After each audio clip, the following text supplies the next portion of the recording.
We ball things off with cricket on this edition of the SportsMax Zone. We're mere hours away from the start of the ICC Women's World Cup qualifying tournament, which is being held in Pakistan. The tournament will begin with a simultaneous doubleheader, which pits the hosts against Ireland at the Gaddafi Stadium and the West Indies against Scotland in the day's other game at the Lahore City Ground.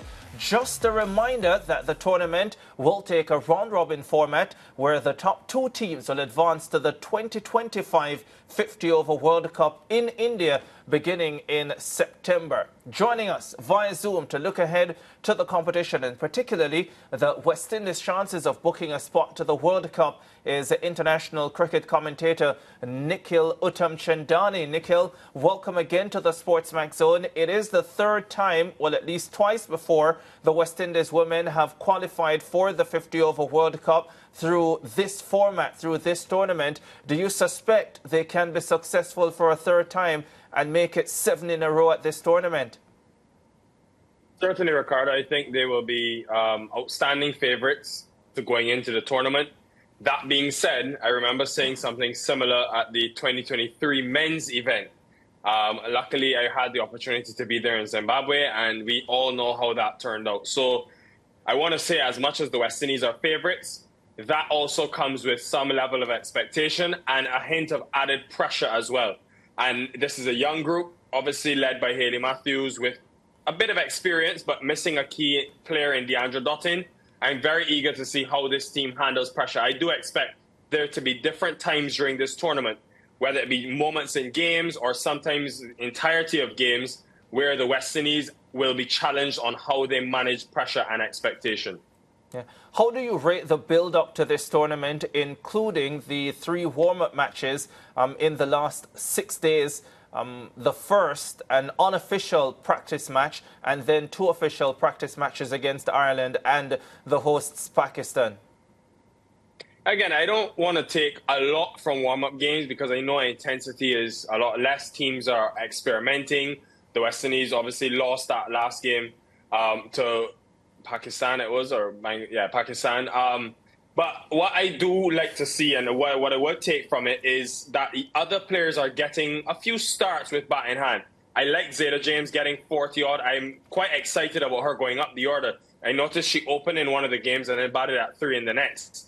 Thinking about it today, I actually think her in the power play, if she comes in at 3 after Kiana Joseph and Hayley Matthews, can give her a chance to sort of maneuver gaps. We know she's a touch player, which would then give her a start, and she has the sweeps and the ability against the spin in the middle over. So I'm not opposed to that at all. I also enjoyed the role that Janila Glasgow played, someone who I've spoken at length about.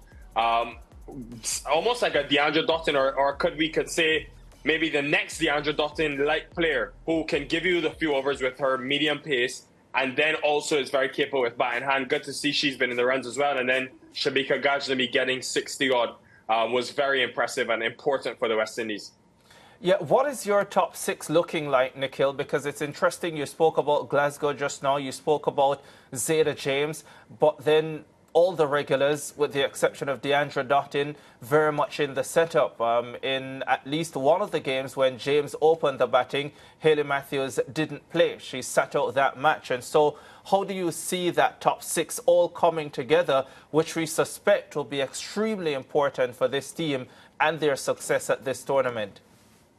Yeah, I finalized the 12, Ricardo. My top 6, though, would be, I'm not sitting on the fence, don't worry. I'm going Matthews, Joseph, Campbell at 3, Taylor at 4, Chanel Henry at 5. I think that's pretty set. And then I just, about the Zayda James thing, I just like the opportunity or maybe prospect of her in the future, but I wouldn't have her in that top 5 just yet. 6, I would have Shabika Gajnabi. And then depending on conditions, I would go with one of Janila Glasgow if there's maybe a bit in it for the seamers, because we know she has the power, or if we need the extra spin option, I would go Zayda James. So that's sort of my top 7, and then you have the regulars like an Alia Aline, Afi Fletcher, Karishma Ramarat, etc. Yeah, there's no doubt that there is some amount of spin quality in this West Indies women's lineup. How do you rate the overall quality of the bowling? In India, for example, I don't suspect we're going to be playing teams of the quality of the Indians, but I make note of it that in India, I thought the area that we struggled, a lot of individuals said maybe the batting, but I thought the bowling was a little bit too easy. Yes, top-class batting, but I still felt there was some firepower lacking in the bowling department. How do you see this bowling unit, especially against the competition that you expect them to come up against? Slightly concerned, if I'm being honest, because I remember when I was in Pakistan last month or a month before for the Champions Trophy, given that these games are going to be in the day, the ball swings there. So obviously, the West Indies have relied heavily on their spin attack, but they need production out of their, I would say, frontline two pacers in Chanel Henry with that new ball, and hopefully in other phases of the game because it's a 50-over game and her responsibility. And then a Sharianne Fraser, who's now back into the West Indies team, and has still yet to find that real consistency in terms of performances. Both of them are quite good in the power play when the ball is swinging. I want to see how they come back into the game, maybe between overs 41 and 50, because that's going to be critical in terms of how the West Indies close out the innings. They've struggled in India doing similar. Alia Aline is another one who will be quite important. But Deandra Dottin's absence for me, I think it's honestly felt more, and maybe this is not true, but for me, I just think maybe her absence is felt more with ball in hand because of how good she's been across phases for the West Indies in both white ball formats. So who can step up if the ball swings and if conditions are more fast bowling friendly? Yeah, Nikhil, I keenly listened to you just now when you were talking about the top five and suggested that you wouldn't quite put young James in there at this point. Could you explain further on that? Because there's a general feeling that some of these young players are showing a lot of potential, growing in confidence, and need to be given the opportunity to play in these positions to develop themselves. And we've had this conversation as well, Lance, about promoting the likes of a Glasgow who's batted at 3 for, her Windward Islands, or promoting a Gajnabi who's been stuck at 7 and 8, and again in the warm-up game is showing you she's capable with bat in hand. Just for me, at a world event like this, where there's pressure associated, high levels of pressure as well, I want to back my experience. And also, I think if you look at, we know Joseph and Matthews, once fit, will open the batting. But if we look at 3, 4, 5, Shemaine Campbell in India, impressed at number 3. I think she deserves to be backed at that position. You want Stefani Taylor facing the most deliveries as possible, given she's one of the better batters. And I love the role that Chanel Henry has at 5, where she can come in early on, maybe in the 20th over, and restructure the innings, but also she has the balance and the power game as well. If you get a really good start, to come in the last 15 to 20 overs and power a team home. I don't mind the West Indies having Glasgow, Gajnabi, Aline after that, because I think it further supports depth in the team, and we know that it can be a vulnerable batting lineup if Hayley Matthews gets so early. But I do want to see, I think, probably post this event, how do we look to the future with those 3 names, James, Gajnabi, Glasgow, especially in that batting lineup, and slowly start working them in, to build for the future. Yeah, because the reason why I pressed you on that, because this is not yet the World Cup, this is just a qualifying tournament. And I'm not suggesting that it's not important, because if they don't do what they have to do here, they won't get to the World Cup. But I just think that this is a stage that sometimes you have to put a little bit of responsibility on some of these young players and see how they respond. Having said that, though, Pakistan or Bangladesh, which do you think of those 2 teams would be the tougher for the West Indies? I'm going to go with Bangladesh, actually. I think they're probably favourites to get out of this event with the West Indies, just because of the variety in their spin attack. And we saw it when they came to the Caribbean, the plethora of leg spinners that they have. Obviously the few finger spinners that they've got as well, a few left arm, a few off spin. And then I love the 2 swing bowling options in their pace attack. So I just think their bowling attack is going to be a handful for teams. Their batting, and similar to Pakistan, that will be the big concern for them in subcontinent conditions where we expect it to be quite flat. Do they have the power game in both those teams if it is quite good for batting? But I think that's another thing the West Indies have to think about. you know, they could easily turn up and conditions could be quite tough for batting. And also I want to add the dimension that the West Indies play Bangladesh and Pakistan in their last 2 games. So they really can't afford to take, you know, the first 2 lightly, because those will be high-pressure games, which you could likely have to win if you're to move on to the next phase. And you could possibly be facing an undefeated team in a Bangladesh or Pakistan at that stage. Yeah, I saw a warm-up qualifier today, Nikhil, with Bangladesh women taking on what they said was Pakistan A. What Pakistan A would that be? Why would it be Pakistan A? I guess because it's so close to the event that you wouldn't necessarily want maybe the Pakistan team elected to not have another warm-up game so close to the event. Yes. And that could sort of be, looking at some of the players, it looks like some of the fringe players for Pakistan who have been in and out of the team but not consistently playing. Yeah. I just thought that was curious that they called it Pakistan A, because Ricardo was making the point on the show yesterday that he was a little concerned about the scheduling of the West Indies warm-up games and how quickly they played these matches before the important World Cup qualifying opening game. Yeah, I think like Aisha Zafar, who captained the team, she played last May for Pakistan and she's played over 31 internationals. So again, it's just, I think, a way for Bangladesh to get some added practice. Teams would have had the option, and then Pakistan getting to expose their fringe players to that international quality. Yeah, Nikhil, you know, we've spoken a lot about Pakistan and Bangladesh and the threat they pose to the West Indies getting through this qualifying tournament. But looking at the 5 other teams here, maybe with the exception of Thailand, you really would say the West Indies cannot afford to take any of these teams for granted, because they all possess on their day the type of quality that could threaten the Caribbean side.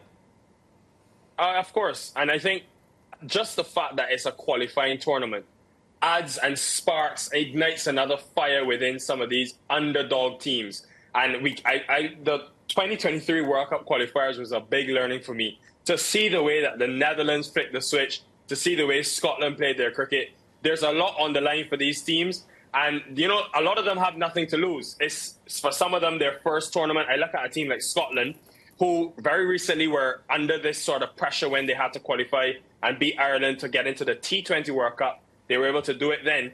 And look, they scored over 250 against Bangladesh, albeit it was chased down. The fact that they're doing that, and each team has got a few players who have scored a high volume of runs in both the Scotland and the Ireland teams, I think the West Indies have to be very careful in all of these games as they go through this tournament, because every one of these teams pose a threat to you just because of who you are, the expectation on you, and also the pressure associated with this event. Yeah, I want to zone in on Kiana Joseph a little bit, because I noticed you mentioned her and you were quite emphatic in expecting her to be in that final 11. And it's not that I don't expect her to start this tournament, but I've been looking at her recent form. No real score of note in the Super 50, just one in the lone warm-up game that she played. Is there any concern about her form? And I know she did get some runs in the home series against Bangladesh, but that is some time ago now. So any concern about the form she comes in with and the amount of time she's been able to spend out in the middle? Not for me, Ricardo. I think for Kiana Joseph, she's going to obviously have to try and find a better tempo in the one-day international format, given that there's so many more deliveries. We know the blistering type aggressive nature that she bats with in the T20 side. But I actually think I want her to play that way in the one-day international format, obviously with a few tweaks here and there. But I don't want her to go into a shell, because I honestly think this is how you get the best out of her. She's not a touch player. She's not someone that's going to push it around in the power play. Let's try to beat teams and maximize with that hard new ball, but with the fielding restrictions on only 2 fielders outside the circle. So I'm not too concerned. She'll want to, as she goes through her one-day international career and plays more, find a better tempo and way to structure her innings. But I want her to be Kiana Joseph, whether it's one-day international or T20 international cricket. Yeah, about 2 years ago, I remember saying on this very show that I thought future success of West Indies women's teams, both in 50 over and T20 international cricket, will depend a lot on how much Chanel Henry matures as a cricketer, because I think she is an amazing all-round talent that could really, dictate a lot of wins and losses for the West Indies. I was very impressed with her when I saw her in the IPL. We know about the quality she possesses with a bat, the power she possesses with a bat, but I also felt there was greater consistency with the ball, Nikhil. How important is that going to be? And I know you touched on it earlier, but I want you to go a little bit more in detail with speaking to her bowling and how important that will be in this qualifying tournament. Yeah, she's massive, Ricardo. Again, without Deandra Dottin, she is integral for the West Indies with bat and with ball. But in terms of her bowling, and I want to touch on the WPL that you mentioned, right? She was so impressive in the power play. Every game she would bowl 3 overs. I remember watching her against Hayley Matthews a couple of times. She would bowl 3 overs for 10 to 15, sometimes 20 max runs and get a few wickets, really help her team, peg back the opposition early with that new ball. My biggest question and concern was that outside of the power play, she wasn't getting that same control of length and consistency, which is weird. You would think bowling in the power play is much harder. I don't have the exact numbers with me, but I believe in the power play, her economy was around 5.5 runs per over. Outside of it, it was closer to 9 and 10 runs an over. So that, how she uses her changes of pace, like we see there, how she controls her length a bit better and bowls to her field. Obviously, this is T20 cricket, but even in the one-day international format, stays the same. And I think she can actually use the ODI format, a tournament like this, where batters will not necessarily come at you as much as, playing in India or playing in WPL, to find that more consistency and a bit more control in length. But she is critical, and I want to stress, not just her power play bowling. She has to be good across all 3 phases. And how Hayley Matthews manages her 10 overs will also be very important, because for me, she's the go-to and sort of wicket-taking option in that bowling attack. Yeah, Nikhil, as usual, it's been a pleasure speaking with you. We look forward to the tournament. We look forward to the first match, which begins tonight, 11:30 Jamaica time. That's 12:30 Wednesday morning in the rest of the Caribbean. Ricardo? Of course I'll be watching. It's West Indies cricket. It's women. It's of course I'll be watching. I want to see them at the World Cup, and I'll be supporting them all the way. And I know you'll be up watching as well, Nikhil, so I'll message you. Definitely. All right, Nikhil is going to be staying with us for our next segment because we're still going to be chatting cricket. Lance, are you going to be up? I'm not sure, actually, but I'll try. Is it an age thing, Lance? No, it's not an age thing at all. But, okay, sure. I get up pretty early in the mornings, 5 o'clock, so. But that's not 12:30, is it? Huh? Which probably means you go to bed from about 8 o'clock. No, I don't actually. 11 or 12. So you go to bed at 11 or 12 and wake at 5? Yes, typically, yes. Do you use an alarm? Sometimes I do, yes. I don't know why you would do that to yourself. Anyhow, let's go to a break on the SportsMax Zone. More to come.